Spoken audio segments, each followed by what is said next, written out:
Hello everyone. Background में लगी photos को आप शायद पहचान रहे होंगे, बहुत ही इम्पोर्टेंट हिस्टोरिकल इवेंट की फोटोग्राफ्स है। अगर हम यहाँ पर देखें तो ये है चेरनोबिल डिजास्टर के जस्ट आफ्टर क्लिक की गई आफ्टरमाथ वाली फोटोग्राफ। और अगर हम यहाँ पे देखें, I think you will immediately recognize these mushroom clouds. और इसी नाम से ये पिक्चर है जो बहुत ज़्यादा फेमस है हिरोशिमा और नागासाकी की बॉम्बिंग्स पर। आज हम एक बहुत ही इम्पोर्टेंट सवाल का यहाँ पर आंसर कर रहे हैं। अगर आप जानते हैं तो वीडियो को यहीं पर रोककर कमेंट में मुझे बताओ कि एक्चुअली में ऐसा क्यों है कि जो 1945 में बॉम्बिंग्स हुई उसके बाद भी आज हिरोशिमा और नागासाकी दो थ्राइविंग सिटीज हैं। On the other hand Chernobyl is more like a barren land. वो पूरा की पूरा कंटेनमेंट जोन है और वहाँ पर आज भी जो है ह्यूमैनिटी रहती नहीं है। ऐसा क्यों है? This is the today's topic and we are going to answer this very profound question. अब आपको लग सकता है कि न्यूक्लियर डिजास्टर से ना तो मे बी बॉम्ब में शायद ज्यादा रेडिएशन होते होंगे, है ना? आपके जो भी आंसर्स हैं, I would like to hear them, drop them in the comments below. The question in spotlight today is, in spite of having two disasters in the same era, why they look so different today? So why Hiroshima and Nagasaki are thriving, but Chernobyl isn't? It is a barren land. So, as I said, I will be beginning with the historical photographs and I will give you a moment to think about it. Okay, now if you have, let's move forward. अगर हम आज के picture देखें, आज के time में Hiroshima और Nagasaki में करीब 1.5 मिलियन से भी ज्यादा लोग रहते हैं। बहुत ही वाइब्रेंट सिटीज लगती हैं। लेकिन अगर वहीं हम चेरनोबिल की तरफ देखें, वहां पर कोई भी परमानेंट सेटलमेंट नहीं है, 0 पीपल वहां पे। अगर आप पॉपुलेशन की बात करेंगे तो कंटेनमेंट जोन यानी कि 30 किलोमीटर दूर अगर हम चले जाएं रिएक्टर साइट से, तो वहां पर कुछ 700 से लेकर 750 प्रोफेशनल्स रहते हैं। By professional I mean train people, technicians, scientist. सिर्फ वही लोग वहां पर रहते हैं और वो भी परमानेंटली नहीं, शिफ्ट्स में कभी आते हैं कभी जाते हैं, because of the radiation danger. Now let me clarify this misunderstanding here. Radiation hazard दोनों ही केसेस में हुए, बट फिर ऐसा क्यों है कि एक सिटी थ्राइविंग है और दूसरी सिटी बैरन लैंड है? इसको जानने के लिए हमें थोड़ा सा फिजिक्स में जाना पड़ेगा। Okay, so let's dive into the physics here. Are you ready? The number one factor is altitude. What do I mean by that? जब हिरोशिमा और नागासाकी के ऊपर बॉम्ब गिरा था तो वो जो बॉम्ब है वो हवा में ही एक्सप्लोड हो गया था, यानी कि ग्राउंड लेवल से कुछ 500 से 600 मीटर ऊपर वो एक्सप्लोड हो गया था। और जो हमारे साथ केस हुआ था चेरनोबिल में, यानी कि करीब 40 साल के बाद 1986 में चेरनोबिल में जो रिएक्टर नंबर 4, यूनिट नंबर 4 जो ब्लास्ट हुई थी, वो हुई थी ग्राउंड लेवल पे। अब इसका मतलब सीधा सीधा क्या होता है? Let's have a look at this with the help of this graph. यहाँ पर अगर हम देख लें तो अगर ये ग्राउंड लेवल है तो bomb explosion in case of Hiroshima and Nagasaki they were up above in air. तो इसका मतलब जब बॉम्ब एक्सप्लोड होता है तो उसके अंदर होते हैं हमारे पास फ्यूल, जैसे कि uranium and other fissile material as well. तो जब वो एक्सप्लोड हुआ तो उसके बाद बाय प्रोडक्ट्स बनते हैं जिनको हम कहते हैं रेडियो एक्टिव आइसोटॉप्स। अब यहाँ पर बात आती है रेडियो एक्टिविटी की। जब वो हवा में ही एक्सप्लोड हो गए तो मैक्सिमम जितनी भी रेडियो एक्टिविटी थी वो पूरा एटमॉस्फेयर में डिस्ट्रीब्यूट हो गई और ग्राउंड लेवल पर बहुत कम या नेग्लिजिबल उस टाइम में जो रेडियोएक्टिव आइसोटॉप्स थे वो पहुंचे थे। लेकिन चेरनोबिल में ऐसा केस बिल्कुल भी नहीं था। चेरनोबिल में जो ग्राउंड लेवल पे ही लगा हुआ रिएक्टर नंबर 4 था, पहले उसमें हीटिंग की वजह से मेल्टडाउन हुआ, वहां पर फायर कैच कर गई और फिर उसके बाद जितना भी इन्वेंटरी था पूरे की पूरे फ्यूल का, which you would be surprised to hear it actually in tons. Yes, in tons. So tons of radioactive fuel ground level पर बर्न होता है और उसके बाद जो उसमें से रेडियो एक्टिव फर्दर एलिमेंट्स निकलते हैं वो डायरेक्टली डिस्पर्स हो जाते हैं लैंड में, एटमोस्फियर में भी। They are spreading high above in the atmosphere and they are directly dissolving in the soil of the land. तो यहाँ पर जो कंटामिनेंट्स है वो डायरेक्टली एनवायरनमेंट को इम्पैक्ट करते हैं। जैसा कि मैंने कहा, फैक्टर नंबर 1 हुआ हमारा एल्टीट्यूड। अब बात कर लेते हैं मटेरियल की, कितना मटेरियल यूज हुआ था। तो जो हिरोशिमा और नागासाकी के ऊपर बॉम्ब्स गिरे थे, उनको साइंटिस्ट ने, क्योंकि Manhattan project was highly secretive, तो इसको इन्होंने एक कोड वर्ड दिया था। एक बॉम्ब को नाम दिया गया था लिटिल मैन और दूसरे बॉम्ब को नाम दिया गया था fat boy. And ironically fat boy was actually lighter and little man was actually heavier. How much it really matters a lot, because जितना ज़्यादा हमारे पास फिजाइल मटेरियल होगा उतना ही ज़्यादा वो radiation and further radioactive isotopes emit करेगा। देख लेते हैं उनकी क्वांटिटीज कितनी थी। So in case of Hiroshima 64 kilograms of radioactive material was there in the bomb, जिसमें से फाइनली सिर्फ 2 kg ही था जो फाइनल एक्सप्लोजन में जिसने कंट्रीब्यूट किया था। नागासाकी में जो बॉम्ब गिरा था उसको नाम दिया गया था fat man and it was carrying around 6.4 kilograms of radioactive material, जिसमें से अगेन 2 kilograms था जिसने डायरेक्टली बॉम्बिंग में कंट्रीब्यूट किया। अब अगर हम इन आंकड़ों को देखें चेरनोबिल के साथ, तो चेरनोबिल का जो रिएक्टर नंबर 4 है उसमें 180,000 किलोग्राम्स इतना फ्यूल था, इतना रेडियो एक्टिव फ्यूल। अब क्या आप यहाँ पे क्वांटिटी समझ पा रहे हैं? बात यहाँ पर सिर्फ रेडिएशन की नहीं हो रही है, जितना यहाँ पर रेडियोएक्टिव मटेरियल यूज हुआ है और जितनी हाइट पे वो एक्सप्लोड हुआ है, ये दोनों ही फैक्टर्स बहुत इंपॉर्टेंट है कैलकुलेट करने में कि डिस्ट्रक्शन के इमीडिएटली बाद कितने टाइम तक रेडिएशन के इफेक्ट रहते हैं। Now what do I mean by that radiation effect? I will come to that, give me a moment. So yes, here is the thing, अगर आप फिजिक्स स्टूडेंट हैं तो आपको हाफ लाइफ का कॉन्सेप्ट पता होगा। Let me explain it for you very quickly. मान लो आपके पास यूरेनियम 235 है, फॉर एग्जाम्पशन हम मान लेते हैं कि उसकी जो हाफ लाइफ है वो 2 डेज है। अब इसका मतलब क्या है? अगर मैंने 1 ग्राम यूरेनियम लिया है तो 2 दिन बाद वो आधा ग्राम रह जाएगा, और 2 दिन बाद यानी कि टोटल 4 दिन बाद जहां से हमने शुरू किया है वो 0.25 ग्राम रह जाएगा। फिर 6 दिन बाद वो 0.125 ग्राम रह जाएगा।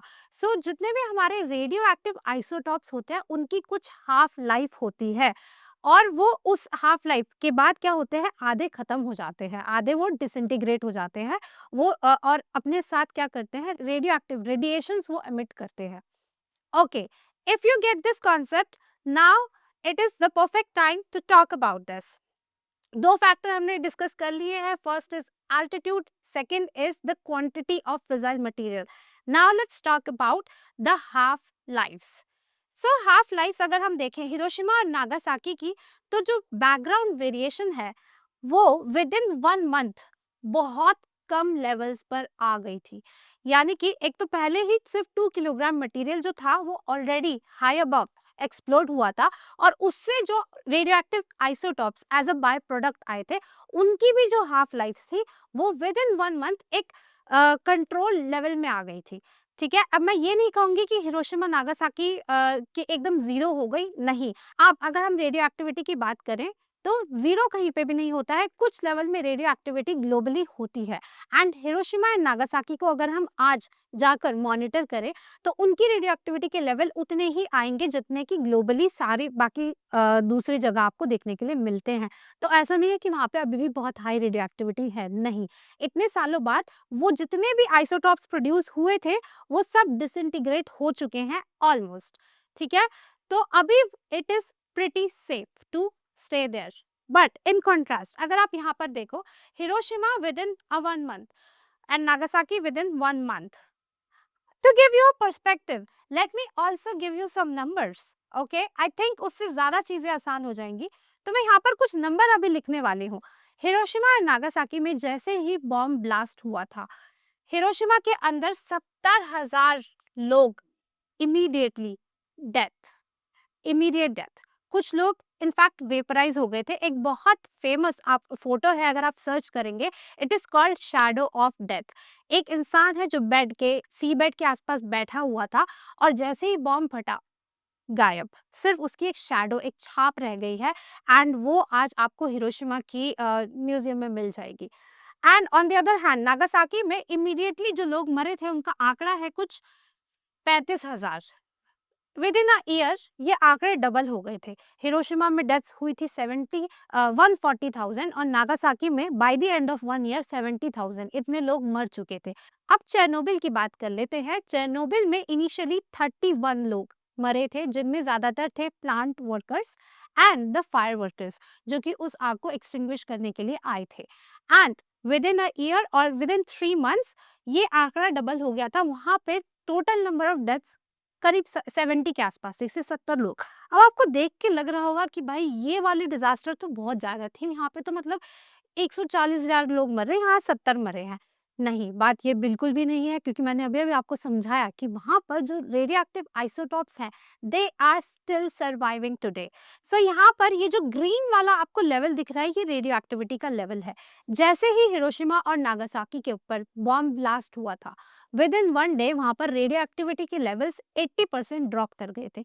लेकिन चेरनोबिल में ऐसा नहीं था। चेरनोबिल का जो मेल्टडाउन हुआ था रिएक्टर यूनिट नंबर 4 का, वो 10 दिनों तक जलता रहा था। Yes, it continued for 10 days. और यहाँ पर जो ब्लास्ट हुआ था वो कुछ सेकंड्स का था, मतलब इट्स सेकंड ऑफ डिस्ट्रक्शन।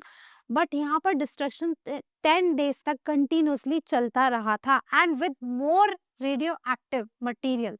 सो यहाँ के जो रेडिएशन लेवल है वो आज तक सरवाइव कर रही हैं। यस, और इसमें जो मेन फैक्टर आता है वो आता है आइसोटोप्स का। अब कौन कौन से आइसोटोप्स है देख लेते हैं। यहाँ पर है सीजियम 137 का आइसोटोप एंड स्ट्रोंशियम 90, और इन दोनों की ही जो हाफ लाइफ है वो 30 ईयर्स है। यानी कि अगर ये इंसिडेंट हुआ था 1986 में, उसके 30 साल बाद भी आधा मटेरियल होगा ये रेडियो एक्टिव एलिमेंट्स का जो वहां पर प्रेजेंट है और जो कंटिन्यूसली रेडियो एक्टिविटी एमिट कर रहा है। So this is not safe at all and that is why Chernobyl का जो रिएक्टर यूनिट है उसके 30 किलोमीटर दूर का सारा एरिया जो है उसको बना दिया गया है कंटेनमेंट जोन, और वहां पर जाना डायरेक्टली अलाउड नहीं है विदाउट यूजिंग सेफ्टी मेथड्स। और वहां पर सिर्फ और सिर्फ ट्रेन प्रोफेशनल्स एंड साइंटिस्ट ही जा सकते हैं एंड मैक्सिमम सेटलमेंट है उस कंटेनमेंट जोन के बाहर, जो कि परमानेंट नहीं है। एक और मैं आपको यहाँ पर पॉइंट बोलना चाहूंगी कि इसके अलावा चेरनोबिल डिजास्टर में आयोडीन का भी आइसोटॉप था, और आयोडीन की हाफ लाइफ होती है 8 डेज। तो वो वाला जो आइसोटॉप है वो बहुत जल्दी जल्दी उसका रेडियो एक्टिविटी खत्म हो गया था। बट आफ्टर दैट वहां पर जो भी चिल्ड्रन थे, स्पेशली इन यंग चिल्ड्रन, वो थायराइड कैंसर की वजह से मर गए बहुत सारे। And it it has imprints in DNA also. तो वहाँ पर जो बच्चे होते हैं उनके डीएनए तक इम्पैक्ट हो गए हैं, क्योंकि उनका जो इम्प्रिंट है आयोडीन का वो उनकी बॉडी में चला गया है। सो these are the entire factors. If we would have to sum up this, I would present you a table, but before doing that, I would like to look at you at the figures. So Hiroshima जब bombings हुई थी 1945 में, तो उसकी हालत हो गई थी कुछ ऐसी। अब देखिए आज के प्रेजेंट टाइम में, don't you think so it's like time travelling कि हम अगर हम 1945 में ये फोटो देखते, क्या हम बिलीव कर पाते कि प्रेजेंट टाइम में 2026 में वो कुछ ऐसा बिल्कुल इतना बसा हुआ दिखाई देगा, कभी लगेगा ही नहीं कि वहाँ पर न्यूक्लियर डिजास्टर हुआ था। So these are the differences. वहाँ पर अभी रेडियो एक्टिविटी के लेवल नहीं है और वो वापस से थ्राइविंग सिटी बन चुकी है। अब बात करते हैं नागासाकी की। तो ये मैंने एक पिक्चर ली है हिस्टोरिकल आर्काइव से। तो अगर यहाँ पर देखें डिस्ट्रक्शन के इमीडिएटली बाद जो था, दिस इज द आफ्टरमाथ। वो सिटी ऐसी दिखाई दे रही थी और आज अब इतने सालों बाद वो फिर से बस गई है। लेकिन अगर मैं आपको पिक्चर दिखाऊंगी चेरनोबिल की तो आप हैरान रह जाएंगे। Have a look here. जब रिएक्टर नंबर 4 फटा था तो इस तरीके की यहाँ पे सैटेलाइट इमेज ली गई थी, ये ऐसा दिख रहा था। और आज भी वहाँ पर कुछ नहीं है आसपास, बस ये जो बिल्डिंग है ये रिकंस्ट्रक्ट हो गई है, रिएक्टर यूनिट रिकंस्ट्रक्ट हो गया है, बट कोई भी परमानेंट सेटलमेंट आसपास नहीं है। So Chernobyl seems to be frozen in time. जैसे वो 1986 में था, आज भी वो वहीं का वहीं रह गया है, जबकि हिरोशिमा और नागासाकी इससे रिकवर कर गए हैं।